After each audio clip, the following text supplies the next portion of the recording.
നമസ്കാരം, ഞാൻ ഡോക്ടർ ഭാഗ്യ Q1B health കെയറിലെ Ayurveda ഡോക്ടറാണ്. ഒരുപാട് ആളുകൾക്കുള്ളൊരു ബുദ്ധിമുട്ടാണ് അവർ കുറച്ച് ദൂരം ഒന്ന് നടക്കുമ്പോഴേക്കും അവരുടെ കാലിന് വരുന്ന കഴപ്പ് അല്ലെങ്കിൽ വേദനയൊക്കെ, അല്ലെങ്കിൽ അവർക്ക് കുറച്ച് ദൂരം ഒന്ന് നടന്നു കഴിഞ്ഞാൽ ഒന്ന് ഇരിക്കണം എന്ന് തോന്നുക, അല്ലെങ്കിൽ ഒരുപാട് സമയം കാല് തൂക്കിയിട്ടിരിക്കുന്ന സമയത്ത് കാലിന് വരുന്ന വേദനയും കഴപ്പും ഒക്കെ. പല കാരണങ്ങൾ കൊണ്ട് ഈ ഒരു ബുദ്ധിമുട്ട് വരാം. നിങ്ങൾക്ക് എന്തെങ്കിലും വിറ്റാമിൻസിൻ്റെ ഡെഫിഷ്യൻസി ഉണ്ടെങ്കിൽ, ഇപ്പോൾ വിറ്റാമിൻ ഡിയോ B12 ഒക്കെ ഡെഫിഷ്യൻസി ഉണ്ടെങ്കിൽ വരാം. അതുപോലെ തന്നെ വാദസംബന്ധമായ അസുഖങ്ങൾ, ഇപ്പം സന്ധിവാദം ആയിക്കോട്ടെ അല്ലെങ്കിൽ ആമവാദം ആയിക്കോട്ടെ, ഇങ്ങനെയുള്ള കണ്ടീഷൻ ഉണ്ടാവാം. അതുപോലെ തന്നെ ഇമ്പോർട്ടൻ്റ് ആയിട്ട് വരുന്ന മറ്റൊരു കണ്ടീഷനാണ് വെരിക്കോസ് വെയിൻ എന്ന് പറയുന്നത്.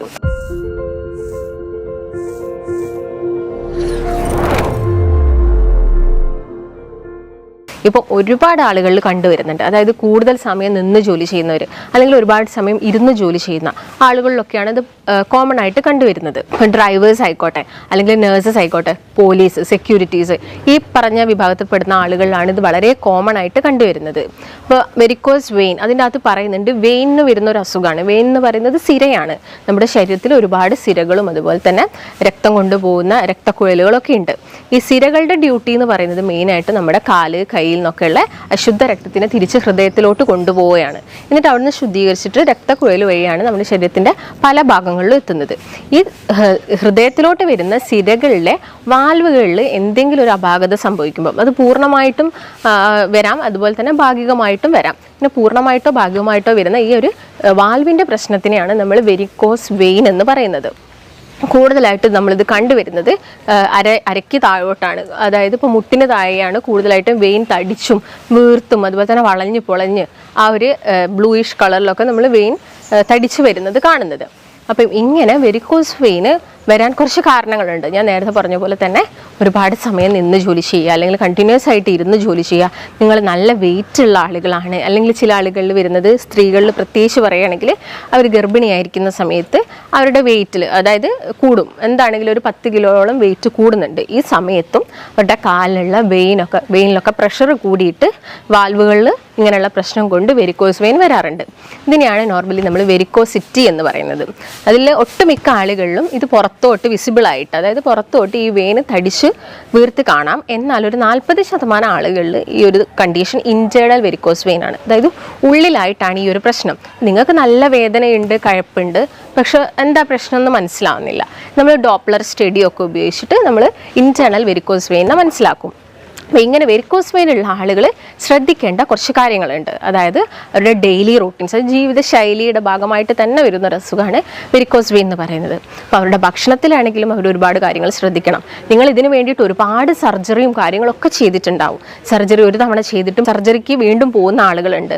അതിനുള്ളൊരു മെയിൻ റീസൺ എന്ന് വെച്ചാൽ നിങ്ങൾ ഓൾറെഡി ഒരു വാൽവിനായിരിക്കും ഈ ഒരു ബുദ്ധിമുട്ട് വന്നിട്ടുണ്ടാവുക. അത് നമ്മൾ കറക്റ്റ് ചെയ്യാൻ വേണ്ടിയിട്ട് സർജറി ചെയ്യും. നെക്സ്റ്റ് നമ്മുടെ ജീവിതശൈലി അല്ലെങ്കിൽ നിങ്ങളുടെ വർക്കിൻ്റെ ഒക്കെ ഭാഗമായിട്ട് നിങ്ങൾക്ക് വീണ്ടും ഇങ്ങനെ നിൽക്കുകയും അതുപോലെ തന്നെ ഒരുപാട് സമയം ഇരിക്കുകയും നടക്കുകയൊക്കെ ചെയ്യുന്നുണ്ടെങ്കിൽ അടുത്ത വാൽവിന് ഇങ്ങനെയുള്ള പ്രശ്നം വരാം. അപ്പോൾ നമ്മൾ അതും പോയിട്ട് എന്ത് ചെയ്യേണ്ടി വരും, സർജറി ചെയ്യേണ്ടി വരും. അപ്പോൾ നമുക്ക് കണ്ടിന്യൂസ് ആയിട്ട് ഇങ്ങനെ സർജറി ചെയ്യുന്നതിന് പകരം നമുക്കത് പ്രിവെൻറ്റ് ചെയ്യാൻ എന്തൊക്കെ കാര്യങ്ങൾ നോക്കാം, അതുപോലെ തന്നെ ഭക്ഷണത്തിൽ എന്തൊക്കെ കാര്യങ്ങൾ ശ്രദ്ധിക്കണം. മെയിനായിട്ട് ഞാൻ നേരത്തെ പറഞ്ഞു, ഈ കാലിന് ഹൃദയത്തിലോട്ട് പോകുന്ന ഈ സിരകളിൽ ഉണ്ടാകുന്ന പ്രശ്നമാണെന്ന് പറഞ്ഞു.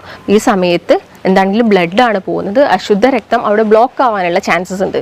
ബ്ലോക്കിൻ്റെ ഭാഗമായിട്ട് ആ കാലിൻ്റെ ചില ആളുകൾ കാണാറുണ്ട്, കാല് നല്ല ബ്ലാക്കിഷ്, നല്ല കറുത്ത രീതിയിൽ തന്നെ ഒരു നിറമാറ്റം കാണാറുണ്ട്. ചില ആളുകൾ പറയാറുണ്ട് ചൊറിച്ചിലുണ്ടെന്ന് പറയാറുണ്ട്. ഒട്ടുമിക്ക ആളുകളിലും വേദനയും ഞാൻ നേരത്തെ പറഞ്ഞ പോലെ തന്നെ കുറച്ച് സമയം നിൽക്കുമ്പോൾ ഉണ്ടാകുന്ന കഴപ്പുമാണ് മെയിനായിട്ട് പറയുന്നത്. പിന്നെ അതിൻ്റെ ഒരു ലാസ്റ്റ് സ്റ്റേജ് ആയിട്ടാണ് നമുക്ക് എന്ത് പറയാൻ പറ്റുന്നത്, അൾസറായിട്ട് മാറുക. ഈ വെരിക്കോസ് വെയിന് അതിവിടെ പൊട്ടി ഭയങ്കര രീതിയിൽ അവിടെ നിന്ന് രക്തവും കാര്യങ്ങളൊക്കെ വന്നിട്ട് അതൊരു അൾസർ ഫോമിലോട്ട് വരുന്നത് ഒരു ലാസ്റ്റ് സ്റ്റേജ് ആയിട്ടാണ് നമ്മൾ പറയുന്നത്. അപ്പോൾ ഇങ്ങനെ വെരിക്കോസ് വെയിൻ ഉള്ള ആളുകൾ പ്രധാനമായിട്ടും ശ്രദ്ധിക്കേണ്ട കുറച്ച് കാര്യങ്ങളുണ്ട്. അതായത് ഒരുപാട് സമയം നിന്ന് ജോലി ചെയ്യുന്ന ആളുകളും അല്ലെങ്കിൽ ഒരുപാട് സമയം ഇരുന്ന് ജോലി ചെയ്യുന്ന ആളുകളൊക്കെ ആണെങ്കിൽ ഇൻ ബിറ്റ്വീൻ അവരുടെ വർക്കിൻ്റെ ഇടയിലൊക്കെ അവർ എന്ത് ചെയ്യാം, റെസ്റ്റ് കൊടുക്കുക. അല്ലെങ്കിൽ ഇപ്പം നിന്ന് ജോലി ചെയ്യുകയൊക്കെ ആണെങ്കിൽ ഇടയ്ക്കൊക്കെ ഒന്ന് നടക്കുക, അല്ലെങ്കിൽ ഒന്ന് ഇരിക്കുക, കാലിന് എന്തെങ്കിലും മൂവ്മെൻറ്റ്സ് ഒക്കെ കൊടുക്കുക. അല്ലെങ്കിൽ കണ്ടിന്യൂസ് ആയിട്ട് ഇരുന്ന് ജോലി ചെയ്യുന്ന ആളുകളാണെങ്കിലും ഒന്ന് നടക്കാനും മൂവ്മെൻറ്റ്സ് ഒക്കെ കൊടുക്കാനും വേണ്ടിയിട്ട് ശ്രദ്ധിക്കാം. അപ്പോൾ സെക്യൂരിറ്റീസിനൊക്കെ നോക്കുകയാണെങ്കിൽ അവർ ഒരുപാട് സമയം നിന്ന് തന്നെ ജോലി ചെയ്യേണ്ടി വരും. ആ സമയത്ത് അവർ എന്ത് ചെയ്യുക, പകൽ സമയത്ത് അവർക്ക് ബെറ്റർ ആയിട്ട് യൂസ് ചെയ്യാൻ പറ്റുന്നതാണ് കംപ്രഷൻ സ്റ്റോക്കിങ്സ്. അത് നിങ്ങളെ കാലിന് മാക്സിമം 2 കാലിനും ബുദ്ധിമുട്ടുള്ള ആളുകളാണെങ്കിൽ മാക്സിമം 2 കാലിനും അത് യൂസ് ചെയ്യാൻ വേണ്ടിയിട്ട് നോക്കുക. രാത്രി സമയത്ത് കുറച്ചും കൂടി നല്ലത് ബാൻഡേജസ് ആണ്. ഈ ബാൻഡേജസ് എങ്ങനെ യൂസ് ചെയ്യണമെന്ന് വെച്ചാൽ എപ്പോഴും നിങ്ങളെ താഴ്ഭാഗത്തുനിന്ന് മുകൾ ഭാഗത്തോട്ട് വളരെ പതുക്കെ സ്ലോ ആയിട്ട് കെട്ടുക. അതുപോലെ തന്നെ നിങ്ങൾ രാത്രി ഉറങ്ങുന്ന സമയത്ത് 1 or 2 തലയണയുടെ സപ്പോർട്ട് നിങ്ങളുടെ കാലിന് കൊടുക്കുക. ഈ സമയത്ത് ബാക്ക് ഫ്ലോ എന്താണ്, നമ്മുടെ കാലിൽ നിന്നും ഹൃദയത്തിലോട്ടുള്ള രക്തത്തിൻ്റെ ഫ്ലോ കുറച്ചും കൂടി ഈസി ആവും. അവിടെ ഇത് ബ്ലോക്ക് ആകുകയും അതുപോലെ തന്നെ അതിൻ്റെ ഭാഗമായിട്ട് പിന്നീട് വരുന്ന സ്ട്രോക്ക് പോലെയുള്ള പ്രശ്നങ്ങളൊക്കെ കുറയ്ക്കാൻ വേണ്ടിയിട്ട് സഹായിക്കും. ഞാൻ നേരത്തെ പറഞ്ഞ പോലെ 1 or 2 അല്ലെങ്കിൽ 3 തലയണയുടെ സഹായം നിങ്ങൾ കാലിന് വേണ്ടി കൊടുക്കുക. അതിൻ്റെ കൂടെ തന്നെ നിങ്ങൾ ഭക്ഷണത്തിൽ ഒരുപാട് കാര്യങ്ങൾ ശ്രദ്ധിക്കണം. ഞാൻ നേരത്തെ പറഞ്ഞു രക്തം കട്ട പിടിക്കും, ഇവിടെ ഒരു രക്തദുഷ്ടി ഉണ്ടാവുന്നൊക്കെ. അപ്പോൾ അത് കുറയ്ക്കാൻ വേണ്ടിയിട്ട് നിങ്ങൾ ഭക്ഷണത്തിൽ കൂടുതലായിട്ടും ആൻറ്റി ഓക്സിഡൻസ് അല്ലെങ്കിൽ രക്തം ശുദ്ധീകരിക്കുന്ന രീതിയിലുള്ള ഭക്ഷണങ്ങൾ, ഇപ്പം ഇഞ്ചി, ചെറുനാരങ്ങ, മഞ്ഞൾ, ഇതൊക്കെ നമുക്കറിയാം. ഇതൊക്കെ നല്ലൊരു ആൻറ്റി ഓക്സിഡൻ്റ് ആണ്. ഇതൊക്കെ നിങ്ങളുടെ ഭക്ഷണത്തിൽ മാക്സിമം ഇൻക്ലൂഡ് ചെയ്യാൻ വേണ്ടിയിട്ട് ശ്രദ്ധിക്കുക. അമിത വണ്ണുള്ള ആളുകളിൽ ഞാൻ നേരത്തെ ഒരു കാരണം പറഞ്ഞതിൽ ഒന്ന് അമിത വണ്ണാണ്. അപ്പം അമിത വണ്ണുള്ള ആളുകളിലും ഈ കാലിലോട്ടുള്ള പ്രഷർ കൂടാം. നമുക്കറിയാം നമ്മുടെ ലോ ബാക്കിലും അതുപോലെ തന്നെ മുട്ടിലുമാണ് നമ്മൾ വെയിറ്റ് കൂടുന്നതിനനുസരിച്ച് കൂടുതൽ പ്രഷർ പോകുന്നത്. അപ്പോൾ ഇതിൻ്റെ ഭാഗമായിട്ട് ഇതിന് താഴോട്ടുള്ള സിരകളിൽ കൂടുതൽ പ്രഷർ അനുഭവപ്പെടും. അപ്പം വെയിറ്റ് ഉള്ള ആളുകളൊക്കെ ആണെങ്കിൽ അവരുടെ BMI നോക്കിയിട്ട് മാക്സിമം വെയിറ്റ് ഒക്കെ കുറയ്ക്കാൻ വേണ്ടിയിട്ട് നോക്കുക. അതുപോലെ തന്നെ നിങ്ങൾ ശ്രദ്ധിക്കേണ്ട ഒരു കാര്യം എന്ന് വെച്ചാൽ വെരിക്കോസ് വെയിൻ ഉള്ള ആളുകൾ എപ്പോഴും കാലിന് മസാജ് കൊടുക്കും. കാരണം അവർക്ക് എപ്പോഴും ഈ കഴപ്പും വേദനയൊക്കെ ആയതുകൊണ്ട് എന്തെങ്കിലും ഒരു മസാജ് കൊടുത്താൽ കുറച്ചൊരു ആശ്വാസം കിട്ടുമല്ലോ. അങ്ങനെയുള്ളൊരു ഇതുള്ളത് കൊണ്ട് അവരെന്ത് ചെയ്യും, എപ്പോഴും മസാജ് കൊടുക്കും. അപ്പോൾ മസാജ് കൊടുക്കുമ്പോൾ ചെയ്യുന്ന ഒരു മിസ്റ്റേക്കാണ്, മുകൾ ഭാഗത്തുനിന്ന് താഴ്ഭാഗത്തോട്ടാണ് അധികം ആളുകൾ ഈ ഒരു മസാജ് കൊടുക്കുന്നത്. ഞാൻ പറഞ്ഞു ഇവിടെ ബാക്ക് ഫ്ലോ ആണ് നടക്കുന്നത്. അപ്പോൾ നിങ്ങൾ എപ്പോഴും താഴ്ഭാഗത്തുനിന്ന് മുകൾ ഭാഗത്തോട്ട് വളരെ സ്ലോ ആയിട്ട് ഈ രക്തം കട്ട പിടിക്കാത്ത രീതിയിൽ, അല്ലെങ്കിൽ ഓൾറെഡി അവിടെ കട്ട പിടിച്ചിട്ടുണ്ടെങ്കിൽ നമ്മൾ ഓവറായിട്ട് പ്രഷർ ചെയ്യുന്ന സമയത്ത് ഈ രക്തക്കട്ടകൾ മറ്റുള്ള നമ്മുടെ ശരീരത്തിൻ്റെ പല ഭാഗങ്ങളിലും പോയിട്ട് സ്ട്രോക്ക് പോലെയുള്ള പ്രശ്നങ്ങളൊക്കെ ഉണ്ടാക്കും. അപ്പോൾ നിങ്ങൾ താഴെ ഭാഗത്തുനിന്ന് മോൾ ഭാഗത്തോട്ട് വളരെ സ്ലോ ആയിട്ട് മസാജ് ചെയ്യുക. ഈ മസാജിന് ഉപയോഗിക്കുന്ന ഓയിൽ ആണെങ്കിൽ നിങ്ങൾ തണുത്തത് യൂസ് ചെയ്യേണ്ട. ഒട്ടുമിക്ക ആളുകളും ചോദിക്കുന്നതാണ്, എനിക്ക് ഓയിൽ തണുത്തത് യൂസ് ചെയ്യുന്ന സമയത്ത് ബുദ്ധിമുട്ടുണ്ടാവാറുണ്ട്. അപ്പോൾ നിങ്ങൾ ഈ ഓയിൽ ഒന്ന് എന്ത് ചെയ്യുക, ജസ്റ്റ് ഒന്ന് ഡബിൾ ബോയിലിംഗ് ചെയ്യുക. എല്ലാവർക്കും അറിയുന്ന കാര്യമാണ് എന്താണ് ഡബിൾ ബോയിലിംഗ് എന്നൊക്കെ. ഡയറക്റ്റ് ആയിട്ട് നിങ്ങൾ ഓയിൽ എടുത്ത് ഹീറ്റ് ചെയ്യരുത്. അങ്ങനെ ഹീറ്റ് ചെയ്യുന്ന സമയത്ത് ആ ഓയിലിൻ്റെ കംപ്ലീറ്റ് ഗുണങ്ങൾ നഷ്ടപ്പെടും. അപ്പോൾ ജസ്റ്റ് ഒന്ന് ഡബിൾ ബോയിലിംഗ് ചെയ്തിട്ട് നിങ്ങൾ ആ ഒരു ഓയിൽ യൂസ് ചെയ്യാം. അങ്ങനെ ചെയ്യുകയാണെങ്കിൽ ആ ഒരു ഭാഗത്തുള്ള ബ്ലഡ് സർക്കുലേഷൻ കൂടുകയും അവിടെ വരുന്ന വെരിക്കോസ് അൾസർ അങ്ങനെയുള്ള പ്രശ്നങ്ങളൊക്കെ നമുക്ക് എന്ത് ചെയ്യാൻ പറ്റും, മാക്സിമം കുറയ്ക്കാൻ വേണ്ടിയിട്ട് സാധിക്കും. അതുപോലെ തന്നെ മറ്റൊരു കാരണമാണ് മലബന്ധം എന്ന് പറയുന്നത്. ഇപ്പം ഉണ്ടാവുന്ന കോൺസ്റ്റിപ്പേഷൻ, നിങ്ങളിപ്പോൾ ചിലപ്പം ഫൈബേഴ്സ് അടങ്ങിയ ഭക്ഷണങ്ങൾ കഴിക്കുന്നില്ല, കൂടുതലായിട്ടും പ്രോട്ടീൻസ് എടുക്കുന്ന ആളുകളുണ്ട്, അതുപോലെ തന്നെ കൂടുതലായിട്ടും കാർബ്സ് എടുക്കുന്ന ആളുകളുണ്ട്. ഇത് ഓവർ ആകുന്ന സമയത്ത് നമുക്ക് കോൺസ്റ്റിപ്പേഷൻ എന്ന് പറഞ്ഞൊരു ബുദ്ധിമുട്ടുണ്ടാവും.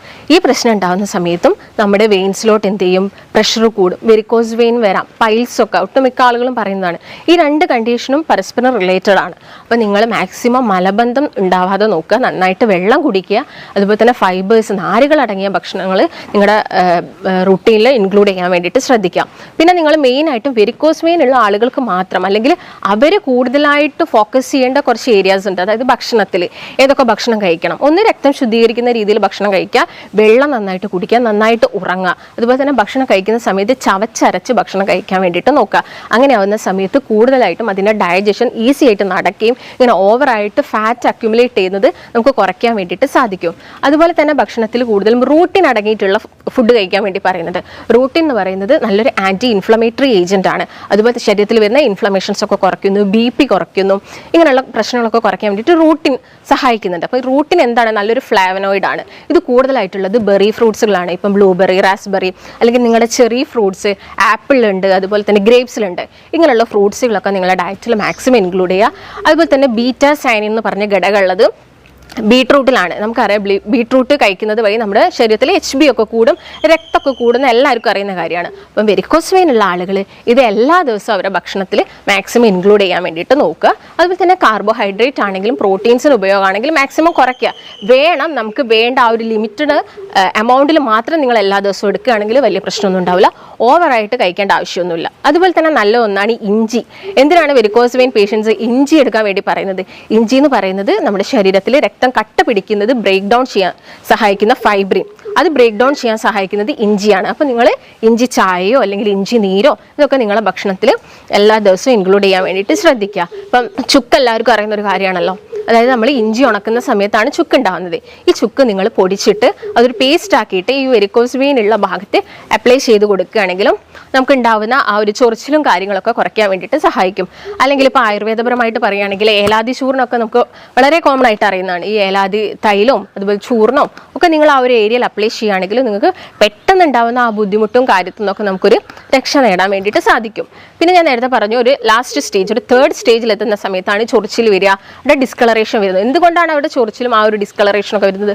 ബ്ലഡ് സർക്കുലേഷൻ ആ ഒരു ഭാഗത്തോട്ടുള്ളത് കുറയുന്നു എന്ന് കാണിക്കുന്നതാണ് ഈ ഒരു സിംറ്റംസ്. അപ്പം അതൊക്കെ നിങ്ങൾ ഒരു സ്റ്റേജ്, നമുക്കറിയാം ഒരു ഫസ്റ്റ് സ്റ്റേജ് എത്തുമ്പോഴേക്കും വേദനയും കാര്യങ്ങളൊക്കെ വന്നിട്ടുണ്ടെങ്കിൽ ആ ഒരു ഇനീഷ്യൽ സ്റ്റേജിൽ തന്നെ നിങ്ങൾ പ്രോപ്പറായിട്ടുള്ള ട്രീറ്റ്മെൻറ്റ്സ് എടുക്കുക, അതിന് വേണ്ട ഭക്ഷണങ്ങളൊക്കെ കഴിക്കുകയാണെങ്കിൽ നമുക്ക് ആ ഒരു ഇനീഷ്യൽ സ്റ്റേജിൽ തന്നെ വെരിക്കോസ് വെയിൻ ഒക്കെ വളരെ ഈസി ആയിട്ട് തന്നെ മാറ്റിയെടുക്കാൻ വേണ്ടിയിട്ട് സാധിക്കും. ഇല്ലാതെ നിങ്ങളിപ്പോൾ എത്ര സർജറി ചെയ്താലും നമ്മുടെ ജീവിതശൈലീൻ്റെ ഭാഗമായിട്ട് ഓരോ വാൽവിനും ഓരോ ദിവസം പ്രശ്നങ്ങൾ സംഭവിക്കും. അതിൻ്റെ ഭാഗമായിട്ട് ഇത് കൂടിക്കൊണ്ടേ വരുള്ളൂ. അപ്പം ഈ കാര്യങ്ങളൊക്കെ മെയിനായിട്ട് നോക്കുക. ഇതിൻ്റെ കൂടെ തന്നെ ഭക്ഷണത്തിൽ കുറച്ച് ശ്രദ്ധിക്കേണ്ട കാര്യങ്ങൾ എന്ന് വെച്ചാൽ ഒന്ന് ഉപ്പിൻ്റെ അമിതമായിട്ടുള്ള ഉപയോഗം കുറയ്ക്കുക. ഉപ്പ് എന്ന് പറയുമ്പോൾ നമുക്ക് എല്ലാവർക്കും ഒരു BP കൂട്ടുന്ന കാര്യമാണ്. അപ്പം BP കൂടുന്നതെന്ന് വെച്ചാൽ എന്താണ്? നമ്മുടെ വെയിൻസിലും രക്തക്കൊഴലിലൊക്കെ പ്രഷർ കൂടുകയാണ്.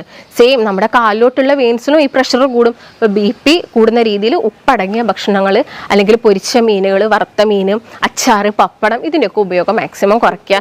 പേസ്ട്രീസ്, ഷുഗർ കൂടുമ്പോൾ നമുക്കറിയാം വെയിറ്റ് കൂടും, ഫാറ്റ് അക്യുമുലേഷൻ വരും. അപ്പം ഇങ്ങനെയുള്ള കാര്യങ്ങൾ നിങ്ങളുടെ ഭക്ഷണത്തിൽ നിന്ന് കുറയ്ക്കുക. പിന്നെ നിങ്ങൾക്ക് ഇപ്പോൾ അൾസറായി കഴിഞ്ഞു, വെരിക്കോസ് വെയിൻ വന്നു, അൾസറായി കഴിഞ്ഞെങ്കിൽ നിങ്ങൾ കംപ്ലീറ്റ് ആയിട്ട് ഒഴിവാക്കേണ്ടതാണ് പാലും പാലുൽപ്പന്നങ്ങളും. ഇത് നമ്മുടെ കണ്ടീഷൻ കൂട്ടും, രക്തദുഷ്ടി കൂട്ടും. പാലും പാലുൽപ്പന്നങ്ങളും ഒഴിവാക്കുക. അതുപോലെ തന്നെ ഉഴുന്ന്, മുതിരയൊക്കെ നമുക്കറിയാം നോർമലി നമ്മൾ വേനൽക്കാലം ആവുന്ന സമയത്ത് മുതിര ഒന്നും കഴിക്കാറില്ല, കാരണം അത് രക്തദുഷ്ടി ഉണ്ടാക്കുന്നതാണ്. കൂടുതലായിട്ടും നമ്മളത് കഴിക്കുന്നത് എപ്പോഴാണ്? മഴക്കാലം ആവുന്ന സമയത്ത് എല്ലാവരും മുതിരയൊക്കെ ഇട്ടിട്ട് കഞ്ഞി കുടിക്കാറുണ്ട്. അപ്പം മുതിര ഇങ്ങനെയുള്ള കാര്യങ്ങളൊക്കെ നിങ്ങൾ കൂടുതലും മഴ പെയ്യുന്ന സമയത്ത് ആ ഒരു സമയത്തൊക്കെ കഴിക്കുക. വെരിക്കോസ് വെയിൻ ഉള്ള ആളുകളാണെങ്കിൽ അത് കംപ്ലീറ്റ് ആയിട്ട് ഒഴിവാക്കുക. പിന്നെ നിങ്ങൾ ഒഴിവാക്കേണ്ടത് ശർക്കര, എള്ള് ഇതൊക്കെ കൂടുതലായിട്ടും രക്തം കൂട്ടുകയും രക്തം കട്ട പിടിക്കുകയും വെരിക്കോസ് വെയിൻ ഉള്ള ആളുകൾ, കാരണം ഓൾറെഡി വാൽവ് അവിടെ ഓൾറെഡി ഡിഫോൾട്ട് ആയിട്ട് കിടക്കുകയാണ്. അപ്പോൾ നിങ്ങൾ ആ ഭക്ഷണങ്ങളൊക്കെ മാക്സിമം ഒഴിവാക്കാൻ വേണ്ടിയിട്ട് നോക്കുക. പിന്നെ ഷെൽഫിഷുകളാണ്. ഷെൽഫിഷ് ഒട്ടുമിക്ക ആളുകളിലും അലർജി ഉണ്ടാക്കും. വെരിക്കോസ് വെയിൻ ഉള്ള ആളുകളാണെങ്കിലും അലർജി ഉണ്ടാക്കും, ചൊറിച്ചിൽ കൂട്ടും, ഇങ്ങനെയുള്ള പ്രശ്നങ്ങളും കോംപ്ലിക്കേഷൻസും ഒക്കെ ഉണ്ടാക്കും. ഓൾറെഡി ഇപ്പോൾ നിങ്ങൾക്ക് അൾസർ ആയിട്ടുണ്ടെങ്കിൽ നിങ്ങൾ അതിനെന്താണെങ്കിലും ഒരു പ്രൈമറി അല്ലെങ്കിൽ എന്താണെങ്കിലും ഒരു ഇനീഷ്യൽ കെയർ നിങ്ങൾ അതിന് കൊടുക്കണം. ഇപ്പോൾ വൂണ്ടൊക്കെ നന്നായിട്ട് ക്ലീൻ ചെയ്യാം. എപ്പോഴും അത് സെപ്റ്റിക് ആവാതെ നോക്കണം. കാരണം അൾസർ ആയി കഴിഞ്ഞാൽ നിങ്ങൾക്ക് ഡയബറ്റീസും കൂടി ഉണ്ടെങ്കിൽ അതിൻ്റെ കോംപ്ലിക്കേഷൻസ് എന്ന് പറയുന്നത് ആംബ്യൂട്ടേഷൻ പോലെയുള്ള കണ്ടീഷനിലോട്ടൊക്കെ നമുക്ക് പോകേണ്ടി വരും. അപ്പോൾ എന്ത് ചെയ്യുക? മാക്സിമം അത് നന്നായിട്ട് ക്ലീൻ ചെയ്യുക. മാക്സിമം അതിനെ പെട്ടെന്ന് തന്നെ ഉണക്കാൻ വേണ്ടിയിട്ടുള്ള ട്രീറ്റ്മെൻറ്റ്സും കാര്യങ്ങളും ചെയ്യുക. സലൈൻ വാട്ടർ നിങ്ങൾ അതിന് ആ ഒരു വൂണ്ടിൽ ഒഴിക്കാതെ അതിന് ചുറ്റും, ഉപ്പ് വെള്ളം നിങ്ങൾ അതിന് ചുറ്റും ഉപയോഗിച്ചിട്ട് വൂണ്ടൊക്കെ നന്നായിട്ട് ക്ലീൻ ചെയ്യുക. അതുപോലെ തന്നെ ഞാൻ നേരത്തെ പറഞ്ഞ ഭക്ഷണങ്ങളും കാര്യങ്ങളൊക്കെ എല്ലാ ദിവസവും കഴിക്കുക. എക്സസൈസ് ചെയ്യാൻ ബുദ്ധിമുട്ടായിരിക്കും, കാരണം വെരിക്കോസ് വെയിൻ ഉള്ള ആളുകളിൽ ഒന്നാമത് കാലിന് കഴപ്പും വേദനയൊക്കെ ഉണ്ടെങ്കിൽ എക്സസൈസ് ചെയ്യാൻ ബുദ്ധിമുട്ടായിരിക്കും. പക്ഷെ അവർക്ക് ജസ്റ്റ് വെയിൻ തടിച്ച് വീർത്തിരിക്കുകയാണ്, അങ്ങനെയുള്ള കണ്ടീഷനൊക്കെയാണ്. വേദന ഒന്നും ഇല്ലെങ്കിൽ നിങ്ങൾ കാലിനും കഴിക്കുക. ഒരു മൂവ്മെൻറ്റ്സിന് വേണ്ടിയിട്ട് നിങ്ങൾക്ക് ഒരു 15-20 മിനിറ്റൊക്കെ എല്ലാ ദിവസവും നടക്കുന്നതൊക്കെ ബാക്കിയുള്ള വെയിൻസിനും ഒക്കെ ഒരു സപ്പോർട്ട്, മസിലിനൊക്കെ ഒരു സപ്പോർട്ട് കൊടുക്കുന്ന രീതിയിലാണ്. അപ്പോൾ ആ കാര്യങ്ങളൊക്കെ നിങ്ങൾ ഫോളോ ചെയ്യാം. അപ്പോൾ അമിതമായിട്ട് മദ്യം യൂസ് ചെയ്യുന്ന ആളുകളിൽ സ്മോക്കിംഗ് ഉണ്ട്. നമുക്കറിയാം സ്മോക്കിംഗ് ഒക്കെ ചെയ്യുന്ന സമയത്ത് ഈ നിക്കോട്ടിന് നമ്മുടെ രക്തക്കുഴലിൽ വന്ന് ഡെപ്പോസിറ്റ് ചെയ്യും. അതിൻ്റെ ഭാഗമായിട്ടും പ്രശ്നങ്ങൾ വരാം. അപ്പോൾ ഇങ്ങനെ ശീലങ്ങളൊക്കെ ഉണ്ടെങ്കിൽ അതൊക്കെ കംപ്ലീറ്റ് ആയിട്ട് ഒഴിവാക്കുക. നന്നായിട്ട് റെഗുലറായിട്ട് നിങ്ങളുടെ ഭക്ഷണത്തിൽ ആൻറ്റി ഇൻഫ്ലമേറ്ററി അല്ലെങ്കിൽ നല്ലൊരു ആൻറ്റി ഓക്സിഡൻസ് ഒക്കെ ഇൻക്ലൂഡ് ചെയ്യുകയാണെങ്കിൽ നമുക്ക് ഈ പ്രശ്നങ്ങളൊക്കെ വളരെ സിമ്പിളായിട്ട് തന്നെ മാറ്റിയെടുക്കാൻ പറ്റും. എന്നിട്ടും നിങ്ങൾ ഇത്രയും കാര്യങ്ങളൊക്കെ ചെയ്തിട്ടും നിങ്ങൾക്ക് വലിയ മാറ്റങ്ങളൊന്നുമില്ല, അങ്ങനെയാണെങ്കിൽ ചിലപ്പോൾ നമ്മൾ മെഡിക്കേഷൻസ് ഒക്കെ സ്റ്റാർട്ട് ചെയ്യേണ്ടി വരും. അപ്പോൾ നിങ്ങൾക്ക് ഇതിനെക്കുറിച്ച് എന്തെങ്കിലും സംശയങ്ങളോ കാര്യങ്ങളോ ഒക്കെ ഉണ്ടെങ്കിൽ നിങ്ങൾ ജസ്റ്റ് താഴെ കാണുന്ന നമ്പറിൽ കോൺടാക്ട് ചെയ്യുക. നമുക്ക് മറ്റൊരു നല്ല ഹെൽത്ത് ടോപ്പിക്കുമായിട്ട് വീണ്ടും കാണാം. നന്ദി.